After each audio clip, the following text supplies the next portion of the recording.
You think spiritual evolution means accumulating more practices, more knowledge, more enlightened behaviors? Maslow discovered something that contradicts every spiritual community you've encountered. In his research on self-actualized individuals, he found that those advancing spiritually were quietly abandoning the very things that spiritual seekers desperately cling to. They were letting go, silently releasing, while appearing less spiritual to observers. The most shocking part? These evolved individuals were dropping habits and beliefs that the spiritual marketplace insists are essential for growth. It's a paradoxical pattern that Maslow identified in his most advanced subjects, but rarely discussed publicly. And the more you perform spirituality for others to see, the further you drift from actual spiritual maturity. What looks like progress is often spiritual stagnation disguised as dedication. Not every spiritual practice leads to evolution. There's a critical difference between genuine transformation and spiritual materialism. Maslow observed that many people appearing deeply spiritual were actually trapped in what he called pseudo-growth, frantically collecting practices, teachers, and experiences while their core psychology remained unchanged. These individuals meditate for hours but haven't integrated basic emotional maturity. They speak in spiritual language but use it to bypass real psychological work. They accumulate certifications, attend endless retreats, and project enlightenment while still operating from deep insecurity. This isn't spiritual evolution. This is spiritual performance designed to mask inner emptiness. What appears as dedication on the surface is actually avoidance in spiritual clothing. Real spiritually evolved people, according to Maslow's private observations, often look ordinary, unremarkable, and they've stopped trying to appear spiritual at all. In this video, I'm going to reveal the 7 things that spiritually evolving people silently abandon based on Maslow's hierarchy of needs and his studies of self-actualized individuals. You'll discover the 3 psychological markers that Maslow identified in people undergoing genuine spiritual maturation and why this process always involves subtraction rather than addition. These are insights from humanistic psychology that explain why the most spiritually mature people often seem the least invested in spiritual identity. By the end, you'll understand a counterintuitive path that Maslow mapped between self-actualization and what he later called transcendence. This isn't another spiritual video promoting more meditation, more mindfulness, or more consciousness practices. This is humanistic psychology applied to actual spiritual development versus spiritual performance. This video is for people who've been on the spiritual path for years, who've done the work, read the books, followed the teachers, yet still feel like something fundamental is missing. If you've noticed that your spiritual practices have become another form of achievement seeking, or if you've started feeling exhausted by the performance of being spiritual, you're about to understand why. But warning, this only works if you're willing to examine whether your spirituality has become another ego structure rather than its dissolution. If you're ready to see the difference between spiritual evolution and spiritual accumulation, keep watching. Think about the last time you did a spiritual practice and immediately wanted to share it on social media or tell someone about it. That impulse, that need for your spiritual activity to be witnessed and validated, is where authentic spiritual evolution stops. Maslow understood that every time you convert your inner experience into external performance, you're not deepening, you're dissipating. The energetic truth of genuine spiritual growth is that it makes you quieter, not louder. You become less interested in discussing your practices and more interested in living from a transformed state that needs no announcement. The psychological weight of spiritual performance accumulates invisibly over years. You wake up one day having attended hundreds of workshops, collected dozens of practices, can speak fluently in spiritual terminology, and you realize you're fundamentally the same person you were when you started, just with more sophisticated language to describe your patterns. The terrifying part isn't that you've wasted time. It's that you built an entire identity around being spiritual, and that identity has become the primary obstacle to actual spiritual maturation. Your ego has co-opted your spiritual seeking, turning it into another arena for achievement, comparison, and validation. This is a trap Maslow observed repeatedly. The spiritual seeker who never arrives because they're too invested in the journey itself as an identity. Maslow's hierarchy provides a framework for understanding why most spiritual seeking never reaches actual spiritual maturity. The first 4 levels, Physiological needs, safety, love, and belonging and esteem, are what Maslow called deficiency needs. You pursue them to fill gaps, to avoid pain, to complete yourself. The fifth level, self-actualization, is fundamentally different. It's about growth, becoming, expressing your nature. But here's where it gets complex and where most spiritual communities get it wrong. People attempt to jump directly to self-actualization or transcendence while their deficiency needs remain unmet. You cannot bypass psychological development through spiritual practice. You cannot meditate your way past unresolved trauma, chant your way past emotional immaturity, or manifest your way past the hard work of building a functional ego structure. Maslow saw this pattern constantly. Spiritual seekers using spirituality as sophisticated avoidance of basic psychological health. They were interested in enlightenment because ordinary human wholeness felt too mundane, too difficult, too threatening to their defensive structures. Real spiritual evolution, Maslow discovered, only begins after you've done the unglamorous work of becoming a psychologically healthy human being. This is why evolved individuals silently abandon the spiritual seeking itself. They've completed the preliminary work that most seekers are trying to skip. They've integrated their shadow, processed their trauma, developed emotional regulation, built genuine self-esteem. Once that foundation exists, what most people call spirituality becomes irrelevant because they're living from an integrated state that doesn't require spiritual scaffolding. Here's the foreshadowing that changes everything. The things spiritually evolving people abandon aren't mistakes or waste of time. They're developmental stages that become obsolete, like a ladder you no longer need after reaching the rooftop. But most spiritual seekers never climb the ladder. They just keep polishing it, decorating it, showing others their ladder while remaining on the ground. Maslow identified specific markers that indicate when someone has actually climbed, when they've moved from spiritual seeking to spiritual being. And those markers always involve letting go, never accumulating more. The evolved individual becomes simpler, quieter, more ordinary in appearance while being extraordinary in being. They stop talking about consciousness because they're inhabiting it. They stop seeking experiences because they found presence. They stop identifying as spiritual because that identity dissolved into simply being human in the fullest sense. Carl Jung spent decades studying what he called the individuation process, the psychological journey toward wholeness. He observed that spiritual seeking often serves as compensation for psychological fragmentation. People with weak ego structures become attracted to ego death teachings. People disconnected from their bodies become obsessed with transcendence. People avoiding their human relationships seek cosmic connection. Jung called this enantiodromia, the tendency of the psyche to move toward its opposite when out of balance. The spiritual marketplace exploits this by offering transcendence to people who haven't yet achieved basic psychological integration. But Jung, like Maslow, found that genuine spiritual maturity looks nothing like what spiritual communities promote. The individuated person, the truly evolved individual, has integrated their opposites. They're grounded in transcendent, ordinary, and extraordinary, human and divine, all without contradiction. They've stopped seeking because the seeker and the sought have merged. The Eastern contemplative traditions understood this centuries before Western psychology caught up. Zen Buddhism speaks about chopping wood, carrying water, the ordinariness that follows enlightenment. After the grand spiritual experiences, you return to simple human tasks, but transformed. The difference isn't in what you do, but in how you are while doing it. Taoism describes the sage as indistinguishable from ordinary people, not setting themselves apart through special practices or appearances. Advanced practitioners in these traditions often hide their development specifically because spiritual display is considered evidence of incomplete maturation.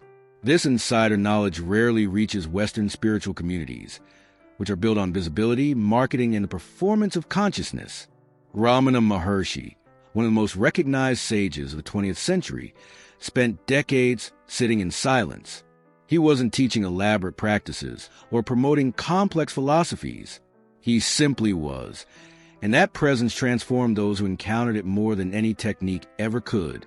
His spiritual maturity involved the abandonment of nearly everything that Western seekers consider essential: practices, beliefs, identities, goals, even the concept of a spiritual path itself. When asked about his teaching, he often said he had none, that his only instruction was to investigate who am I until the question dissolves. This points to what Maslow called being cognition, a state of awareness that isn't seeking, analyzing, or achieving. It's simply perceiving reality without the filter of psychological neediness. But here's what Maslow discovered late in his research and never fully published before his death. There's a specific sequence that spiritually evolving people move through, and each stage involved the release of something the previous stage considered sacred. Early spiritual seekers are attached to practices. They believe the method is the path. They're devoted to their meditation technique, their yoga style, their particular teacher's approach. This isn't wrong. It's developmentally appropriate. But evolved individuals move beyond this. They recognize that practices are training wheels, useful until they're not. The next stage involves attachment to experiences. Peak experiences, mystical states, moment of profound insight. Seekers at this level chase these experiences, evaluate their progress by their frequency. But here's the incomplete information that becomes clear through direct observation. Experiences, no matter how profound, are temporary events that come and go. Maslow found that self-actualized individuals had peak experiences frequently, but they weren't attached to them. They didn't define themselves by their mystical moments. The experiences informed their being, but didn't become another form of spiritual achievement. Beyond experience attachment is knowledge attachment. At this stage, seekers collect wisdom, study sacred texts, can speak eloquently about consciousness, enlightenment, non-duality. They build a comprehensive understanding of spiritual philosophy. But this too gets abandoned because, as the Zen saying goes, the finger pointing at the moon is not the moon. All spiritual knowledge is conceptual, and concepts cannot capture reality directly. Evolved individuals drop their attachment to knowing about spirituality and rest in being itself. Then comes the attachment to identity as a spiritual person. This is perhaps the most subtle and the most difficult to release. You built your entire self-concept around being on a spiritual path, being conscious, being awake. Your social circle, your lifestyle, your values all reflect a spiritual identity. But Maslow observed that true spiritual maturity requires releasing even this. When you're no longer a spiritual person, but simply a person, when the spiritual becomes so integrated it's no longer a separate category, that's when actual evolution occurs. The transformation that happens when you begin releasing these attachments creates immediate shifts in your psychological functioning and your daily experience. Remember that need to share your spiritual experiences, to have your practices witnessed and validated, that compulsion disappears entirely. Not because you become secretive, but because external validation becomes irrelevant to your internal state. Your spiritual life becomes genuinely private because it's not separate from your regular life. It's just how you exist. Your anxiety about whether you're progressing spiritually, whether you're doing enough, whether you're enlightened yet, dissolves completely. Maslow documented that self-actualized individuals showed remarkably low anxiety levels overall because they weren't constantly measuring themselves against ideals. You're no longer in competition with other spiritual seekers, no longer comparing your progress, no longer feeling inadequate when someone seems more advanced. The entire framework of spiritual hierarchy collapses when you realize there's nowhere to go and no one to become. Your relationships transform profoundly. Some spiritual friendships end, particularly the ones based entirely on shared practices or philosophies rather than genuine human connection. You discover you're more interested in connecting with people as they are than in converting them to your worldview. The missionary impulse, the subtle superiority that comes with thinking you know something others don't, evaporates. You become more tolerant, more accepting, more genuinely loving, because you're no longer seeing people as projects of fix or enlighten. Your decision-making becomes clearer, because you're not filtering every choice through, is this spiritual enough? You make practical decisions based on actual needs and values rather than trying to perform spiritual correctness. Your creative and professional life often flourishes because you're no longer dividing your energy between living and performing spirituality. Even your physical presence changes in subtle ways. People often report that those undergoing genuine spiritual evolution become more comfortable to be around, less intense, more genuinely at ease in their humanity. Now here's where Maslow's final insights reveal themselves, and where the real mystery opens into something beyond self-actualization. Late in his life, Maslow began documenting what he called transcenders, self-actualized people who'd moved into another dimension of human experience. He observed that these individuals had gone through something he could only describe as a fundamental shift in identity. They no longer experienced themselves as separate entities moving through the world. Their sense of self had become permeable, expanded, less defended. But crucially, this wasn't a dissociative state or a spiritual bypass. These were psychologically healthy, fully functional people who'd simply moved beyond the normal boundaries of selfhood. And here's the pattern that fascinated him. Every single one had released their attachment to being someone special, someone spiritual, someone evolved. They become ordinary in the most extraordinary way. The 7 things that spiritually evolving people silently abandon now come into focus. First, they abandon spiritual performance, the need to demonstrate their practices, share their insights, or be recognized as conscious. Their spirituality becomes invisible to observers because it's no longer separate from their being. Second, they abandon spiritual materialism, the accumulation of practices, teachers, experiences, certifications, and all the external markers of spiritual progress. They recognize these as the spiritual equivalent of consumer culture. Third, they abandon dogmatic certainty, the rigid beliefs about how spirituality works, what's real, what's true. They move into mystery, not knowing, genuine openness that doesn't need fixed answers. Fourth, they abandon the missionary impulse, the need to fix, heal, awaken, or enlighten others. They recognize that their own transformation is their contribution. That being is more powerful than doing. Fifth, they abandon spiritual identity itself. They no longer define themselves as spiritual seekers, conscious beings, or enlightened individuals. These labels become seen as more ego structures. Sixth, they abandon the future orientation of spiritual seeking, the belief that enlightenment, awakening, or liberation is somewhere ahead. They discover it's only available now, and seeking itself perpetuates the sense of lack. Seventh, and most paradoxically, they abandon the attachment to abandoning. They're not trying to let go, not working to release, not seeking to transcend.